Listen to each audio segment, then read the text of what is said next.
But my question is, are we always ready for him? Then he said this famous sentence, I will repeat it so many times. He told us, go to every corner of the world and spread my message and bring my message, he said. We always say that Swami created the international organization, nurtured the international organization, supported it, and guided us all the time.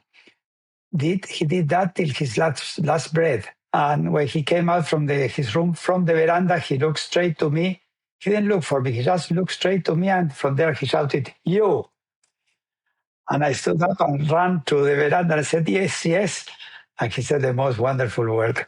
Welcome to yet another episode of Love is the Path, a special podcast series that invites you to journey down memory lane as we relive the cherished world conferences and the joyous celebrations of Swami's birthday.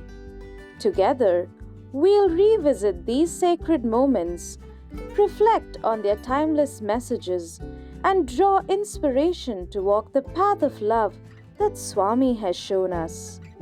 In today's episode, we are delighted to have with us Mr. Leonardo Gutter, Chairman of the Sri Sathya Sai World Foundation. Joining him in conversation is Brother Suraj Parthasarathi, all the way from Los Angeles. Sairam. It's such a pleasure to be speaking with Brother Leonardo Gutter, who is all the way in Buenos Aires and speaking with me. Thank you so much for being here and being on this podcast. Love is the path. Yes, exactly. Thank you for inviting me. For me, it's a side pleasure and an honor also. I wanted to get started by just asking you about your upbringing, where you're from, and your childhood and things like that. So why don't you just tell me a bit about that? My childhood was a long time ago, but I was born in Buenos Aires, in Argentina, and I studied here. I went to the university to study psychology, worked like a psychologist for many years, clinical psychology. And then Swami appeared in my life. He gave me a big, big miracle and changed the course of my career, my life. And this in itself is a very, very incredible miracle of Swami, how he moved me from being a psychologist to represent American live entertainment companies, which I have been doing for the last more than almost 45 years now. And so since then, thanks to that, I was able to travel to many countries in Latin America and all over the world and spread Swami's message. And this gave me the resources to do that, this new profession. And also gave me the opportunity to travel to Prasanthi, to India, more than 60 times. Wow. And here I am. And soon I will visit you there in California in November. Oh, wonderful. That's right, Yes. for the World Conference. Yes, I'll be sure to see you. Exactly. I would love to hear a little bit more about your first encounter with Swami or how you came to know of him. I love asking devotees about this. Oh, okay. It will take 2 hours, but no, actually, I was in another spiritual organization, in the Raja Yoga organization, and I heard Swami's name. I don't recall yet how it was, who spoke to me about him, but I heard his name. And then sometime later, a few group of people started to meet in one house. There was a very, very small group of people, 5, 10. And I was interested to attend those meetings. And I started to go there. I was at that time vice president of this Raja Yoga organization. But then I had a dream with Swami. All what happened was in the dream. I was in a room with 7 more people, and suddenly Swami came into the room. And when Swami came in, I did like that. And I was surprised at myself doing this because I couldn't call myself a Sai devotee at that time. So I did this, and I was surprised of doing this, and I thought, well, now I will know if you are an avatar, because when you approach me, I will have to feel something special if you are an avatar. So he came to us, to the 7 of us, and when he came by my side, I had the most incredible experiences that I ever had. It's very difficult to put into words, but it was like wave of energy started to come from my feet up to my head. But as the wave of energy was going up, each part of my body that the energy touched exploded. Like, when you put water to boil and a bubble explodes. And in that moment, in that cell, when the cell exploded, I felt bliss. I felt ananda there. I didn't feel bliss in my heart. I felt bliss in my feet, in my ankle, in my knee. And after the first wave came a second wave, and then came a third wave. And when the third wave touched my knee, I lost my equilibrium and fell to the floor. And when I fell to the floor, my body was completely dead. And I had the knowledge that my body was dead. I really felt I was fully conscious inside a dead body. I couldn't move anything, not my eyelids, not a hand, nothing, because my body was completely dead. But I was fully aware. And Swami finished his round and was ready to leave the room. And he looked at me, and I was lying on the floor. And there I shouted, not with my mouth, because I was in a dead body, but with my heart I shouted, "You are God, you are God, you are God." And Swami then came to me, raised my dead body, and gave me 3 kisses in my heart chakra. And I felt his mouth kissing my heart chakra, and I woke up. And here I am. That was my first dream with Swami. The first divine experience I had with him. And well, of course, I immediately after that, I planned a trip to India, supposed to stay 1 month with the spiritual master of the Raja Yoga organization to receive from him all the lessons and the teachings. But after 3 days being with him, I said, "Sorry, I cannot stay any longer. I need to go and see Sai Baba." He told me, "I understand, go." And from the moment I left his house, one miracle after the other started to happen to me. And then I reached the ashram. Actually, Swami was on a tour in the south of India. So I learned that he was going to Madras, Chennai is now the name. So I went there. No one knew when Swami was coming, but I went to the Sundaram ashram. And the first day I went there, they told me, "Swami's there, go and see him." And I went inside, and there was a group of people, and Swami was supposed to be with them. And when I came, it was a Shirdi statue. So my first darshan was of Shirdi. Well, a couple of days later, Swami came. I was in Sundaram with 50,000 people, but I was given a first row to sit.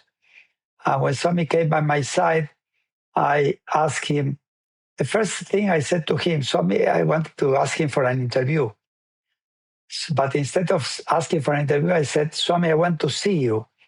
And he looked at me, and I heard in my mind his voice on my head saying, "But you are seeing me now." It was a telepathic message. And I was surprised because it was the first time in my life that I received this telepathic. And I replied, "No, no, an interview." And he laughed and left. And after that day, every day I had the opportunity to give him a letter, or he signed me a photograph or gave me vibhuti every day. And this went on. He then left, of course, Madras, went to Prasanthi. Went to Whitefield, then to Prasanthi. And then one day I was in the morning in my room, and I felt that he was a Purna avatar. He was a real one. So I wrote in a piece of paper my resignation as vice president of Raja Yoga organization because I had found the Purna avatar and I wanted to serve him. I put that in a piece of paper and went to sleep. In the morning, I went for darshan, and Swami, instead of his usual round, he went from the veranda straight to me. And he looked at me and he said, "Yes, I will see you today. This afternoon, I will see you." I said yes to him the night before. In the morning, the first thing he came from darshan came and said yes to me. And I thought that I could, after darshan, go and wait at the entrance of his room in the veranda. But they told me that it was not the way. I had to come back in the afternoon, and he was going to call me. Well, I went in the afternoon. I thought he was going to forget. Even if he remembers, he will not find me. And when he came out from his room, from the veranda, he looked straight to me. He didn't look for me. He just looked straight to me. And from there, he shouted, "You." And I stood up and ran to the veranda and said, "Yes, yes." And he said the most wonderful word, "Go, interview." Well, he gave darshan, came back to and led us, the group of people that he called to the interview room. And there inside, he was talking, and suddenly he looked at me and repeated all what I thought it since the morning, that he was not going to remember, he was not going to find me, everything. And then he approached my ear and whispered, he approached my head and whispered in my ears, I will never disappoint my devotees. So this is a divine promise, not to me, but for all of us. Yeah, that's how I met Swami, and that was my beginning with him, and how he filled my life with his love and his divine miracles. That's absolutely beautiful. And I love hearing each of these individual stories because we're speaking to so many different people about the World Conferences and about their experiences with Swami, and everyone has a unique story, and yet at the center of it is something very very much the same for every person, right? Exactly. The divine touch. That's right, the divine touch. Very nice. This gives me the perfect opportunity to segue into your relationship with what would eventually become the international organization, because you're coming all the way from South America to India, and of course, we spoke with Dr. Phil Gosselin, and he's coming from Massachusetts, and a Yeah, completely different part of the world, and then this very small ashram, Prasanthi Nilayam, becomes what it eventually will become for us today. And I'm just curious to have you talk about your experience being somewhat at the center of that, what that was like to want to spread Swami's message and to share it with other people. well, after these experiences that I had when I met Swami, I came back to Argentina, and then we were a very, very small group of people, but we wanted to share his existence, his message everywhere. So I started to go to all places where I was invited to speak about Swami, about his life. I went to, I would say, every nook and corner of Argentina, and then to the neighboring countries. And even I traveled one time like 800 kilometers to a meeting where only two people show up. But anyway, I didn't care. I just went everywhere. And we started, we had the meetings in one house one Thursday and another house on Sunday. And then we rented a house to become the Sai Center. And this was the first Sai Center which was rented for that purpose. And we had activities every day of the week, and became the heart of the Sai organization of Argentina. And of course, Swami was the real doer, because there were Sai devotees in Mexico before we started, in Argentina, in Peru. But actually now we have Sai organization in every country of Latin America, even in Cuba. No one from Cuba ever went to India or Haiti, or you name it. Name the country, and there is a Sai group or Sai center there.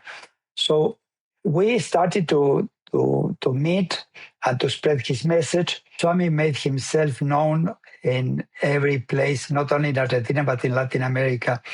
There was a place I think in Guatemala, where a native tribe of native people there in the middle of the jungle were singing bhajans.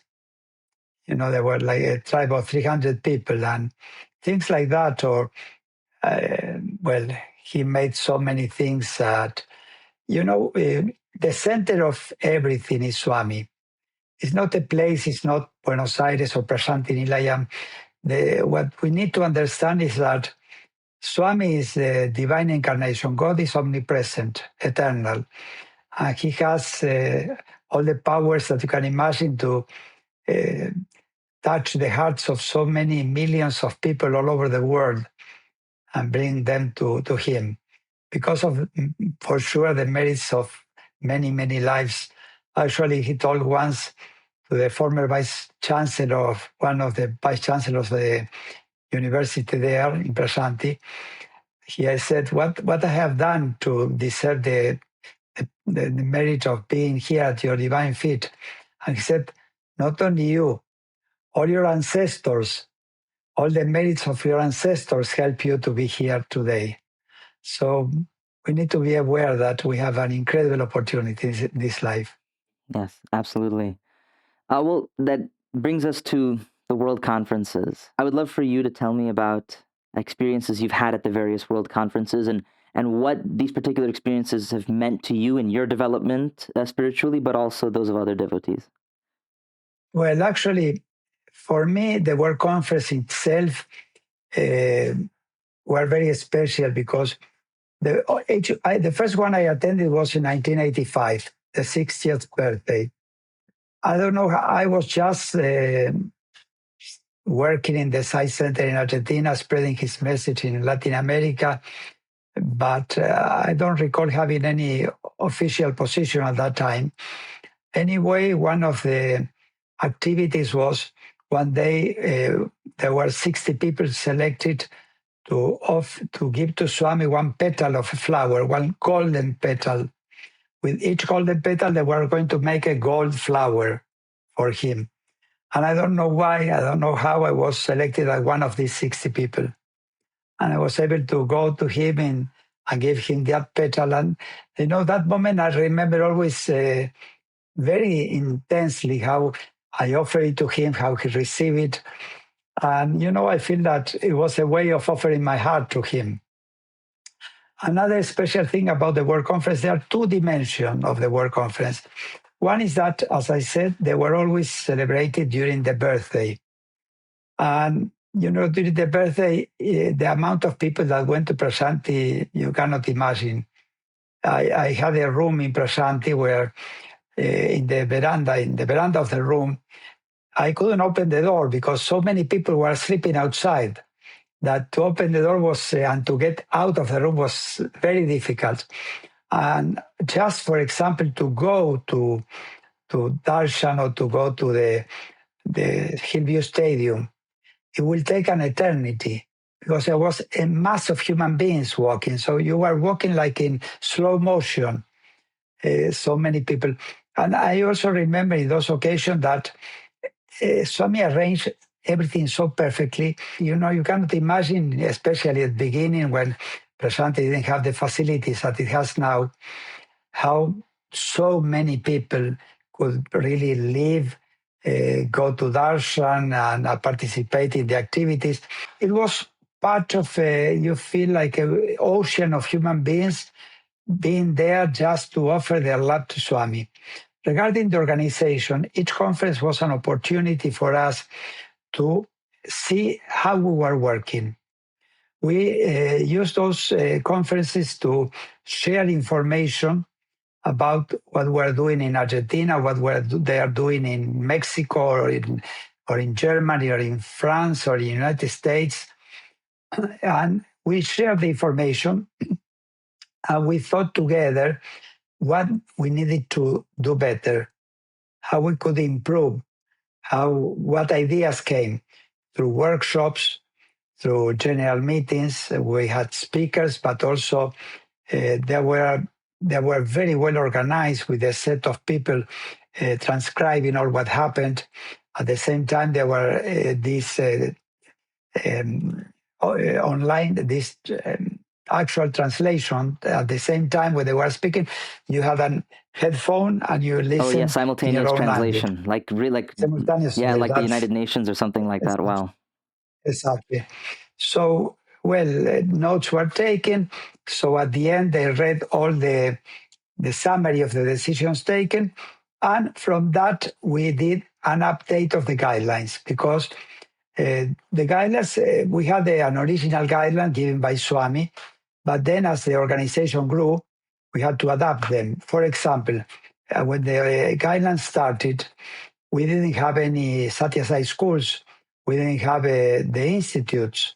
So we had to include that in the guidelines. The educational area, but not just SSE, but also EHP, the Sathya Sai School, the Sathya Sai Institutes. So that's why we had to update the guidelines. But all the guidelines after the World Conference were presented to Swami, and he reviewed them very carefully and gave his comments, take this out, add this, then bless them, and then they were released. So the guidelines, even till his last breath, Swami, we always say that Swami created the international organization, nurtured the international organization, supported it, and guided us all the time. He did that till his last breath in 2010 when we presented the latest guidelines to him, the latest update. You know, in those last 2 years, Swami spoke very, very softly. It was not easy to understand what he was saying. So Dr. Goldstein and Dr. Narendranath Reddy went in an interview with Swami and presented the guidelines to his house, I think. And in that interview, Swami spoke loud and clear, like if he was 40 years old. And he went through every page and every sentence, and he said, take this out, add this, but carefully every page of the guidelines with a very loud and clear voice. And he knew, of course, that he was going to leave his physical body. He announced it 3 years in advance to several people, to Professor G.B. Venkataraman, for example, 3 years in advance. He told him, what did he think if I leave my body? And Venkataraman told me that his reply was, Swami, God decides when he comes and God decides when he leaves. He made it clear for us that he was supporting us and he wanted to leave us the guidelines with his clear instructions till the last moment. So every World Conference was an opportunity for devotees from all over the world to meet, to exchange ideas, to receive suggestions, and to work together to find new and better ways to develop the Sai mission. The Third World Conference, held in 1980, set a cadence for all future world conferences to be held every 5 years. Organized in the lead-up to Swami's 55th birthday, the conference focused on the ideals of selfless love and universal brotherhood. It was a landmark event, one that truly exemplified the visionary leadership of our dear Swami. Swami also granted the Divine Permanent Charter, the first of its kind, a sacred set of guidelines formally published in January 1981 that directed the functioning of the Sathya Sai organizations worldwide. While doing so, Swami lovingly explained, the purpose of introducing these and other changes is only to provide encouragement and guidance to Sai organizations which are growing by leaps and bounds. It was during this time that the 9-point code of conduct, which continues to guide the life and conduct of every Sai devotee even today, was blessed by him. Most importantly, in his valedictory discourse of the conference, Swami emphasized the divine harmony between the individual and the organization, supporting one another in the journey towards self-realization. He explained that the primary role of the organization is to promote awareness of the divinity inherent in every human being and to foster a genuine sense of brotherhood amongst all people. He also reminded the individuals who are part of the organization that it is their duty to inculcate spiritual discipline, to dedicate themselves to social service, and to lead a life of purpose and value. This organization changed it over the years. When I became I think in 1986, we created the Latin American Council. At that time, we had one council for all Latin America. I was appointed as president of this council. And then we started to have coordinating committees in each country. Then we have national councils in each country. And then the Swami decided to create the role of central coordinator and deputy central coordinators. He appointed 2 central coordinators for Latin America. I was one of the 2. And a brother from Guatemala was the other one, Nassim Michan from Guatemala. And then the organization grew, and Swami one day decided to create the Prasanthi Council. He appointed Dr. Goldstein as the chairman, and he appointed the 4 other members. I was one of them. And he invited us to his house and gave us instructions about our role. He spoke to us about the purpose of this international organization. And then he said this famous sentence, I will repeat it so many times. He told us, go to every corner of the world and spread my message and bring my message, he said. And I always remember that after the meeting, we met in a room. Also, the original 5 members met there. Venkataraman was, T.V. Venkataraman, one of the members. And we started to put in writing all what Swami told us. And then we said, okay, we will try. And Venkataraman said, no, don't use that word. It's a sin to say try. In the Sai mission, you have to say, we will do. So, that also remained in my memory as a very important message, a very important lesson. So what the point I want to bring is that Swami, everything there was done with Swami's approval. Every world conference was not the decision of us. The world conference was a conference that means the Sai Seva Organization of India and International Organization. We all came together and we call it the World Conference. There we work, the India organization had their meetings, the international organization had our meetings, and then we presented all the resolutions to Swami. Yes, no, it's so clear the way you're talking about. I had some questions, and as you're talking, I'm promptly looking through my questions. I'm saying, okay, he talked about that, he answered that. So it's hearing it from you in a few minutes, it's marvelous and helps us put all of this into perspective. I had some questions for you about things that you've spoken about previously. I would love to hear from you. You talked about, we can't try, we have to do, as a message that resonates with you. I would love to hear you talk about your understanding of this phrase, constant integrated awareness. Okay, it's a very important sentence because that summarizes our goal. I will tell you, well, our real goal is to realize who we are, to discover that we are God. We're not this human body, this mind, this little mind. But how to achieve that? The last step before achieving that is this constant integrated awareness. That means, from my personal point of view, is we need to be all the time aware of the omnipresence of God. That God exists, that He's all the time in us, around us, above, below, all the time with us. We have this constant awareness of His presence and integrated. Why? Because we integrate all aspects of our lives. It's not that we are singing bhajans and we are in our spiritual dimension, or we are doing seva, or we are meditating.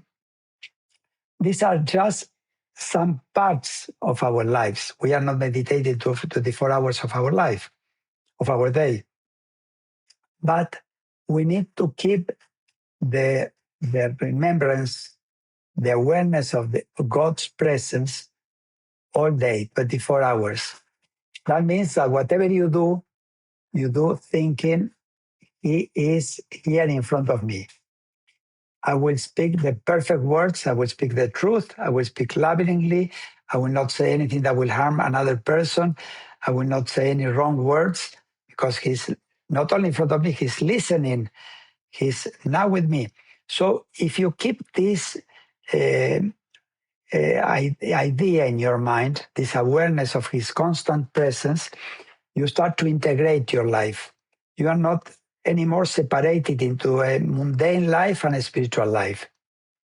And in that way, we start to really live spiritual lives. Because to live a spiritual life is a way of living, a way of thinking, a way of feeling, a way of acting, a way of thinking all what you are going to say, of what you are going to write, speak, anything. So I think that really for me, this constant integrated awareness is the way to, the right way to live with Dharma, with truth in every moment of our lives. And this is, then you might reach a higher state in that constant integrated awareness when this is spontaneous. This, is you don't have to make any effort to remember, but it happens all the time. This is the real integrated awareness, constant integrated awareness, when it happens by itself. Before that, we need to remember. Yes, thank you for that distillation of that concept, because it seems to me, just listening to you talk, that the world conferences were useful in that they dealt with many logistical things, but at the same time, it was an opportunity for devotees around the world to come together and to have this reminder of working together for this type of goal, not just a goal internationally for each individual, but for each individual person, for them to feel it in themselves. For sure, for sure. It was an opportunity for us to go deeper into Swami's message, to understand better his teachings, not only through his discourses, but also through all the people that he appointed to speak. As we believe that he's the doer, nothing happened by chance. We think we are planning. We are planning, but he's planning through us. Yes. That's a reality. So this is going to happen now in November in Cyprus, Manilayam, in the 11th World Conference. We think we are planning to prepare the program and who is going to speak, who is going to sing and everything, but he's doing it through us. We know that whatever will happen will be his plan. And the same thing happened in every World Conference.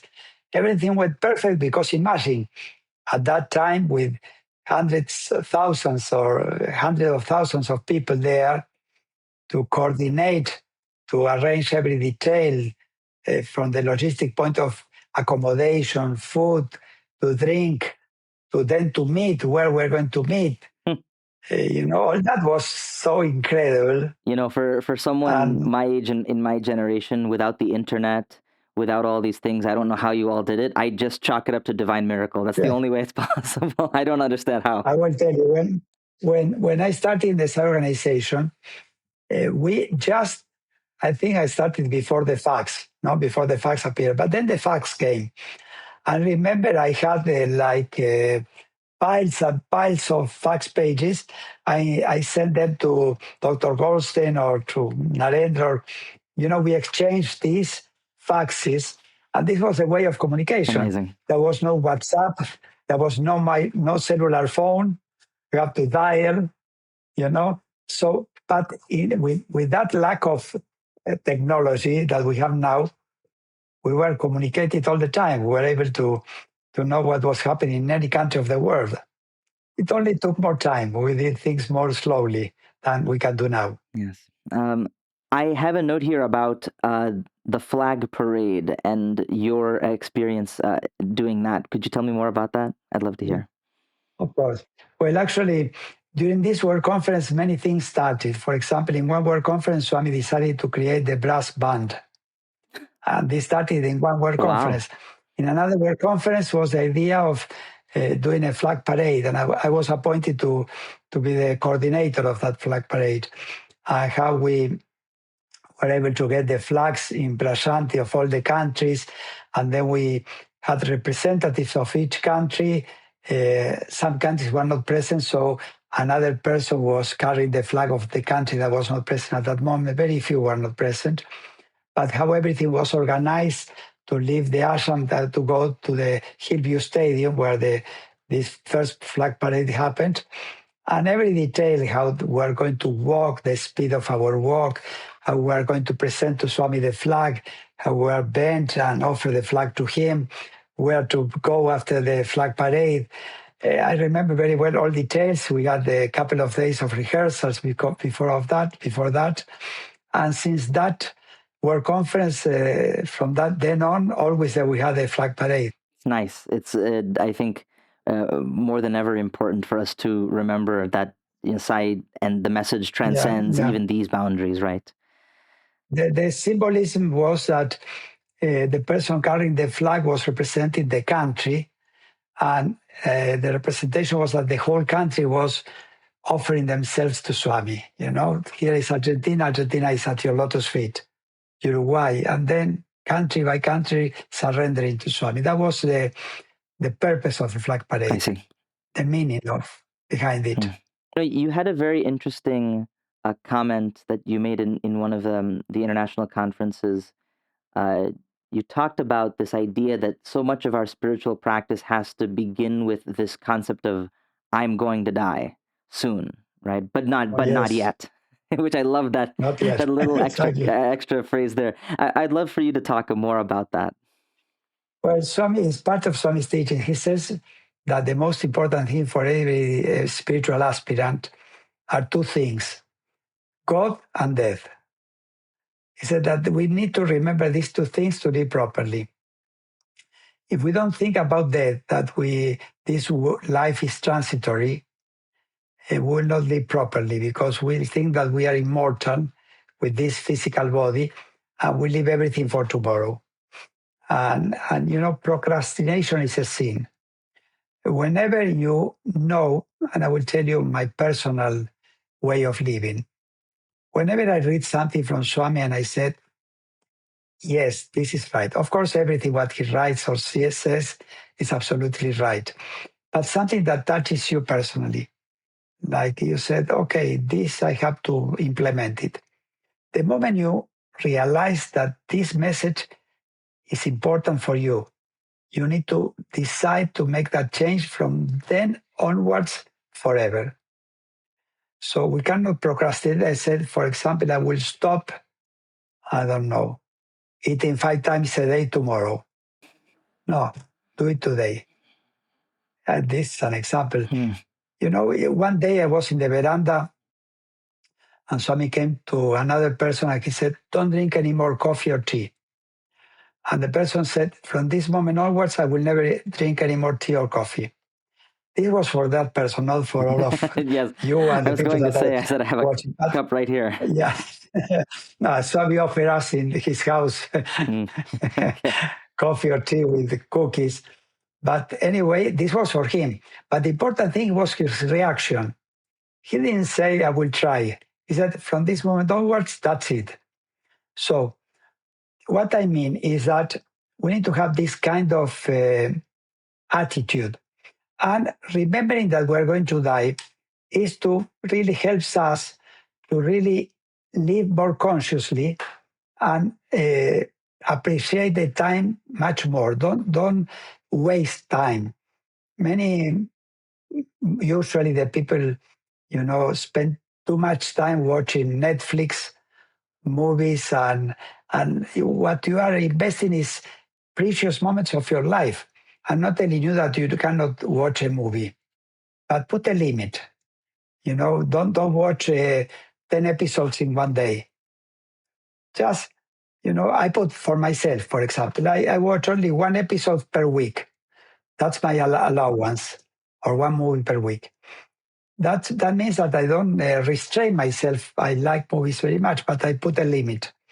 So we need to know this life is, we have a time limit and we need to take the best advantage of it. That's why it's so important to remember that. Without this knowledge, without this awareness of the impending death, we'll not live 100% the way we have to live. And the other aspect is God, of course. These two have to be together for us to move in the right direction, to live in the right direction. We want God to be for us whenever we need Him. If something happens, we say, God, please help me. He has to be always ready to attend our needs. But my question is, are we always ready for Him? We need to be 24/7 ready for Him as well. Not only in the work we have in the Sai organization, but as Sai devotees in the human life we are living with a smile, showing the divine presence through our way of living. And this is very important. Absolutely. It's something that we all aspire to, but at the same time, as you say, as soon as you you hear this message or you read it or you internalize it, at that moment, we have to make the change. So I think there are many Well, listeners who are hearing you right now, listening to this yes, episode and saying, oh, I've heard from Brother Leonardo, it's time for me to change now. Exactly. So I had just a couple of last questions. One is that you're currently the chairperson of the Sathya Sai World Foundation. I please tell us more about what the mission is and how you see yourself helping the organization proceed forward. Well, I do my best. I think that what I do from my personal point of view is that I offer my time all the time that I can to the side mission. Whenever there is a meeting or I'm invited to speak in one place or go to another, I always say yes. The same way Swami said yes to me, I say yes to him through any opportunity that arises. I feel that we have worked so much in so many lives to have this incredible opportunity of being alive at the time of a divine incarnation. Not only that, of knowing about this divine incarnation. Today we have, I don't know how many billions of people in this planet, 8.5, I think. And just a few know about Swami's divine incarnation. And out of those few, just a smaller amount, even if it is 2 million people or 10 million people, are Sai devotees, have been called by him as, because to be a Sai devotee, I don't mean you are a devotee. That means Swami recognizes you as a devotee. I don't mean that. I mean that Swami has chosen us to be his disciples, and he has accepted to be our guru. And this incredible relation to have Purna Avatar as our guru is unbelievable. Because not only, I always give the same analogy or explanation. We say that we have 8.5 billion people alive, but this is not the real number, because each moment a person is born and a person dies. So let's suppose that in the last 5,000 years, how many souls have incarnated on this planet? There is not a physical number that you can write it down. Trillions and trillions and trillions. Out of this incredible number, what the number of people that now have been called by Swami as his disciples to be part of his divine organization are a very, very small amount. And we have this incredible karma. So having this incredible karma, how we are not going to take advantage of it? We have to take full advantage of it and say, yes, I will take this opportunity, because I always say that the angels in the highest heavens are envying us of being able to serve Swami, serve the Purna Avatar. So that's how I see the whole thing. My role in the World Foundation, one day, Swami decided to create the World Foundation. I remember the occasion he came to the veranda and gave instructions to create it, to handle all the legal and financial matters. And well, it's an institution created by Swami to handle that. The legal aspect, we have a legal responsibility and also a financial responsibility to be accountable for any donation to be used properly, and to help the Sathya Sai schools all over the world if they are in need. We are creating a corpus fund. So that means with the interest of this corpus fund, we can help the schools that are in need. There are many schools in Latin America or in Africa that really need help, and so many medical camps and services. That's the purpose of the World Foundation. And we work together with the Prasanthi Council, which is like the executive body, and we work together to develop the policies and to implement those policies, supervising the way the Sai organization international organization is functioning all over the world. Yeah, it's wonderful. And it is very much putting so much into practice. The things that we read and hear from Swami, then we have to also go out into the world and try our best to make those things happen, and to spread the message, but then also to do the real work of helping people in their own material situation too, no doubt. Yes, exactly. I have sort of just one final question, which is there anything in particular that you look forward to in this World Conference coming up in November? No, I think I will pray to Swami to inspire all of us to really get his instructions, his guidance, and implement this so we can work even better for the next 100 years. So But I hope that this World Conference will happen every 5 or 10 years. We didn't decide yet how often. But I hope that in each one we'll come together and we'll share again our experiences and think together like a brainstorming. How can we do better? How this Sai organization, International Sai Organization, could be a better instrument in the divine mission, could be a better channel of God to spread his message, to change the way that people think and act and feel, so we have a better world. And so also at the same time, so many more people are awakening to the spiritual reality of their lives and start walking faster to their goal. Brother Leonardo Gutter, such a pleasure. Thank you so much for talking with me and sharing your wonderful experiences as well as your wisdom. Yes. Thank you very much. Thank you for this opportunity. I appreciate it very much. Sai. And to end this episode of Love is the Path, we leave you all with a snippet of Swami's divine discourse delivered on his 55th birthday. Jai Sai Ram.